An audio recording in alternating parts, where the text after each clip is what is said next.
Welcome to Easy Learn and Have Fun. नमस्ते बच्चों। आज के वीडियो में हम सीखने वाले हैं विशेषण शब्द यानी विशेषता बताने वाले शब्द। तो चलिए शुरू करते हैं।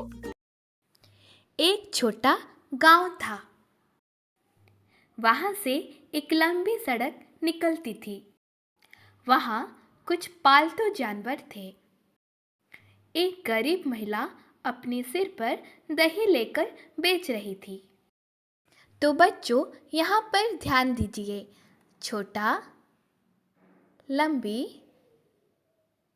पालतू और गरीब, ये सारे शब्द किसी न किसी चीज़ों की विशेषता प्रकट करते हैं।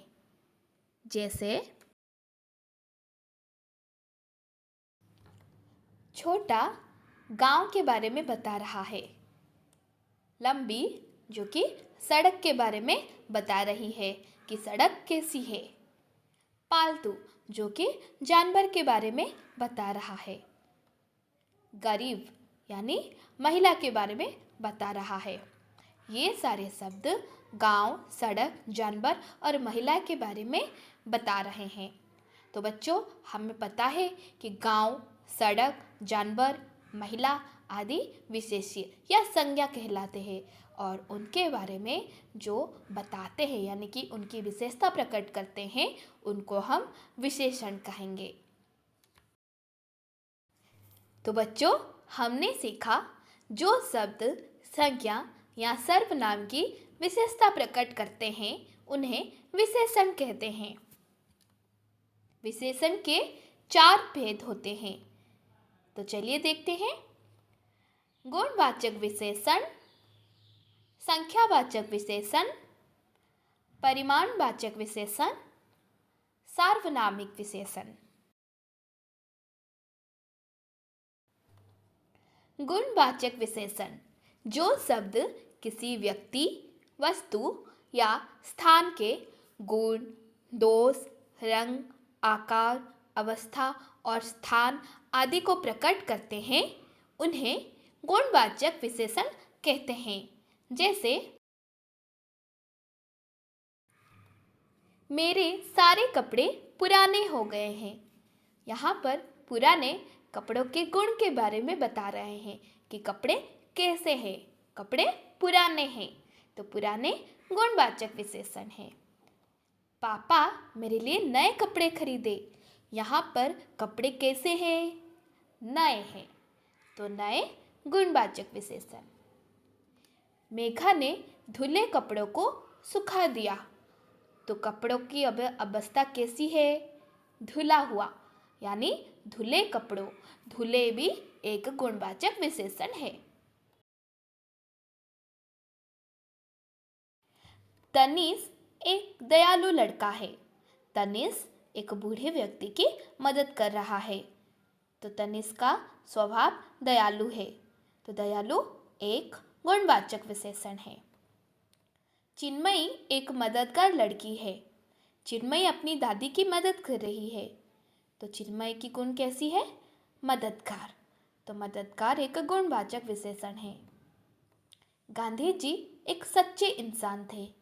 यहाँ पर गांधी जी के बारे में यह बताया गया है कि गांधी जी का गुण सच्चा था तो सच्चे भी एक गुणवाचक विशेषण है।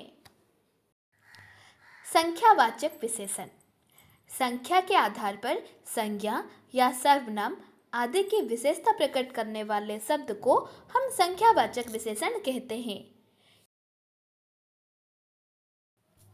पेड़ पर 8 आम लटक रहे हैं। पंक्ति में 3 लोग खड़े हुए हैं। मैं 5वीं कक्षा में पढ़ती हूँ।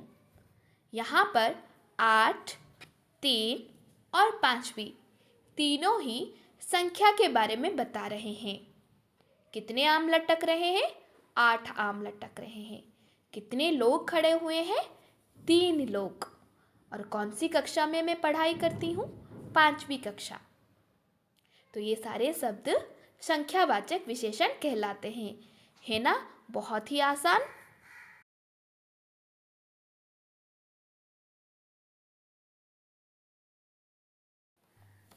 परिमाणवाचक विशेषण।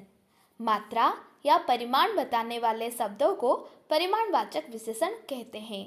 जो शब्द किसी चीज़ की मात्रा या परिमाण के बारे में बताते हैं उन्हें हम परिमाणवाचक विशेषण कहते हैं। जैसे राम दुकान से 2 किलो चावल लाया। यहाँ पर चावल का परिमाण है 2 किलो, तो 2 किलो हो गया परिमाणवाचक विशेषण।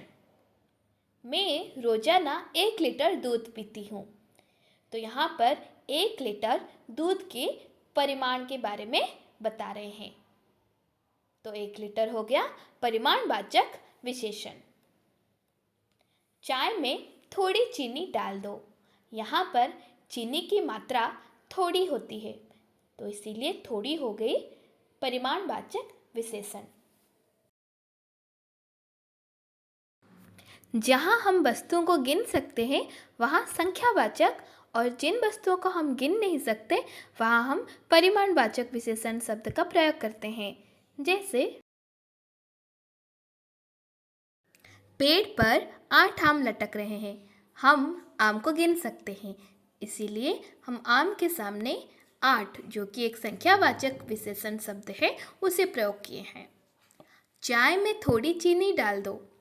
चीनी को हम गिन नहीं सकते, इसीलिए हम उसके सामने थोड़ी, जो कि एक परिमाणवाचक विशेषण है, उसका प्रयोग किए हैं। पंक्ति में 3 लोग खड़े हुए हैं। लोगों को हम गिन सकते हैं, इसीलिए हम लोगों के सामने 3 यानी संख्यावाचक विशेषण शब्द का प्रयोग किए हैं। राम दुकान से 2 किलो चावल लाया। यहाँ हम चावल को गिन नहीं सकते, इसीलिए चावल के सामने हम परिमाणवाचक विशेषण शब्द प्रयोग किए हैं। सार्वनामिक विशेषण। संज्ञा से पहले अगर कोई सर्वनाम आ जाता है तो वो सर्वनाम शब्द की विशेषता बताने के कारण सार्वनामिक विशेषण कहलाता है। यह बॉल मुझे चाहिए। यहाँ पर यह एक सर्वनाम है जो कि बॉल के बारे में बता रहा है, इसीलिए हम यह को सर्वनामिक विशेषण कहेंगे। वह विद्यालय मेरा है। यहाँ पर भी वह एक सर्वनाम है जो एक संज्ञा यानी विद्यालय से पहले आता है, इसीलिए हम वह को भी सार्वनामिक विशेषण कहेंगे।